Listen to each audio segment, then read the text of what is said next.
नज़ारा याद कर ले, चलो फिर से वो नज़ारा याद कर ले, शहीदों के दिल में थी जो ज्वाला याद कर ले, जिसमें बहकर आज़ादी पहुंची थी किनारे पर, जिसमें बहकर आज़ादी पहुंची थी किनारे पर, बलिदानियों के खून की वो धारा याद कर ले। Good morning everyone, wish you a very happy 78 independence day. Happy independence day.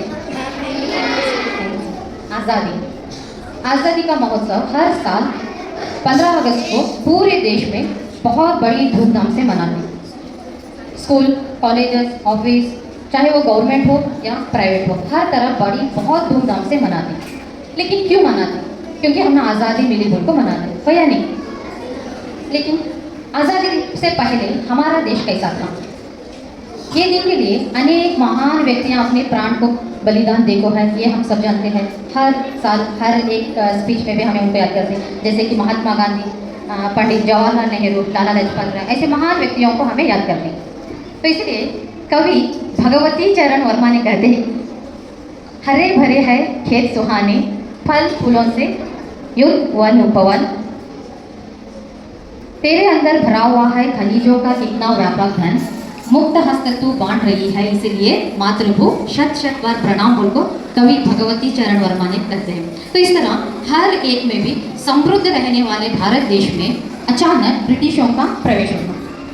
क्यों हमारे देश में आते बोले तो व्यापार के लिए, मतलब व्यापार करने के लिए आते। जैसे हमारे देश में मिलने वाले मसाले, सांभर या तो पदार्थ के लिए यहाँ पे उन्होंने हमारे देश में आते हैं, जस्ट व्यापार के लिए आते सोना। आने के बाद जैसे हमारे देश में रहने वाले हर एक समृद्ध पदार्थ को लेकर यहाँ पे भी रहना, यहाँ पे उनका सरकार स्टार्ट करना कर देना। तो ब्रिटिश 1498 में, मतलब 1498 में हमारे देश में उनका प्रवेश होता। जब से लेकर 1947 तक भी उनका ही गवर्नमेंट, उनका ही रूल्स स्टार्ट करे। ब्रिटिश भारत में अपना ही सरकार, अपना ही रूल्स करना शुरू करें। हम ना इंडियंस को, मतलब भारत के भारतवासियों को उनका घर का काम, शू पॉलिश करना या तो उनकी रक्षा करना सैनिकों के रूप में, ये काम देने लगे। लेकिन उन्होंने हमारे पर हुक्म चलाना, हमला करना, इस तरह का काम करना शुरू करें। तो अगर इंडिया के लोग के इनकम वो तो खेती में का होगा या तो दूसरा क्या भी बिजनेस होगा, जो भी उनका इनकम है 100% इनकम में 75% ब्रिटिश गवर्नमेंट को देना था।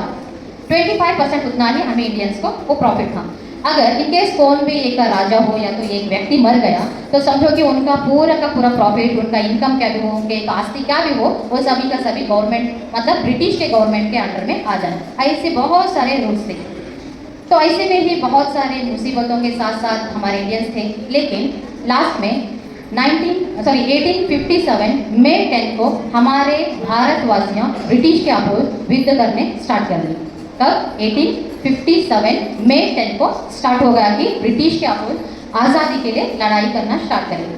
वो मीरठ में, बैरकपुर, कानपुर, दिल्ली, लखनऊ, कित्तूर, मैसूर, ऐसा हर तरफ भी पूरे के पूरे देश में भी आज़ादी के लिए लड़ाई स्टार्ट करें। कब स्टार्ट करें? 1857 मई 10 को उन्होंने स्टार्ट करें। जैसे कि साल्ट सत्याग्रह, जलियनवाला बाग हत्याकांड, Simon go back, Rowlatt act, ऐसे अनेक युद्ध करे, अनेक शासन निकाले इंडियन। तो उसके बाद बहुत सारे लोग जेल गए, अपने प्राण त्याग दिए, जैसे मंगल पांडे, राजगुरु, सुखदेव, भगत सिंह, लाला लाजपत राय, महात्मा गांधी, ऐसे और भी महान व्यक्तियां प्राण त्याग दिए। किसी का भाई, किसी का बेटा, किसी की माँ, किसी की बहन, ऐसे बहुत सारे लोग, हजारों लोग प्राण त्याग देने के बाद 15 अगस्त 1947 को हमारा देश आज़ाद हुआ। कब से स्टार्ट करे थे? 1857 से लेकर 1947 तक 110 साल तक लड़ने के बाद हमारा देश क्या हो गया? आज़ाद हो गया। तो इसी की वजह से 110 साल लड़ने के बाद आज़ादी मिलने की खुशी के कारण हमें हर साल ये देश में बहुत बड़ी धूमधाम से हमें ये त्यौहार को, ये ईद को, मतलब आज़ादी की ईद को बहुत धूमधाम से हर तरफ भी हमें मनाती है। तो इतना ही कहकर मैंने एक दो बात को समाप्त करती हूँ। Thank you. जय हिंद, जय Bharat.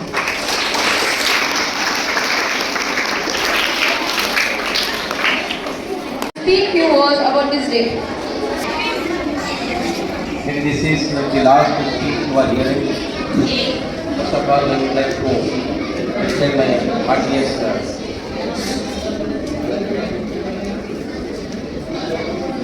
Independence 78 Independence Day to you all.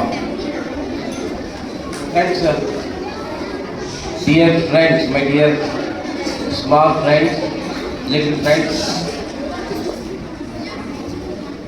So much regarding the Independence Day you have heard, the speeches by teachers and students. I will not take much of your time.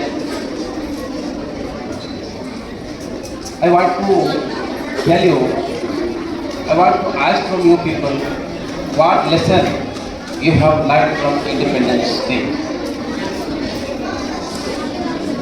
See, Britishers have come for making business with India. There are so many things. Many have lost their life, they have sacrificed their life, and so on. But the thing is, the lesson what we learned from Independence Day is that we should not trust and believe any strangers. Britishers are strangers to us. They came in the pretext of doing business with India, but what they did, they start ruling our country. And one more thing is, united, one more lesson what we learn is united we stand and divided we fall. The strategy what Britishers used is they used to divide, they used to make enmity between the kings of this country. By doing this, they are capturing their kingdoms and becoming stronger and stronger every day. And the third lesson what we learned is for a common cause, that is to throw away these Britishers from our country. We should unite, we should fight for a common cause to get independence from these Britishers. And when the enemy is common, we should forget our differences and fight as a one country. So, Asmana has told that it is not a small struggle. It has taken 110 long years, almost a century, to get independence from the British rule. Because we were not so vigilant to our country with strangers who came in disguise of doing business with India. There are so many things to be told, but time doesn't permit us to do so. So I am concluding my speech with this. Thank you.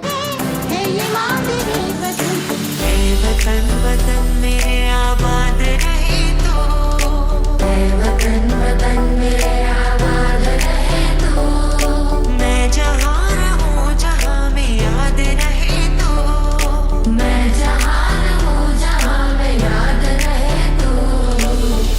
ऊँटों में गलियों में, caution की फलियों में, बैलों में बीजों में, ईदों में बीजों में, के गानों में, फिल्मों के गानों में, सड़कों के गड्ढों में, बातों के अड्डों में।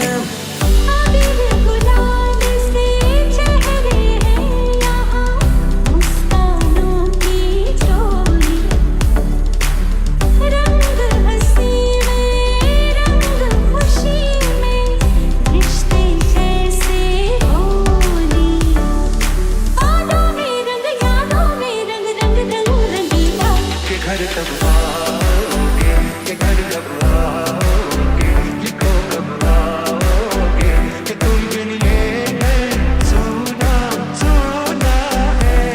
अब जो भी हो शोला बन के पत्थर है पिघलाना, अब जो भी हो बादल बन के पर्वत पर है छाना। कंधों से मिलते हैं कंधे, कदमों से कदम मिलते हैं, हम चलते हैं जब ऐसे तो दिल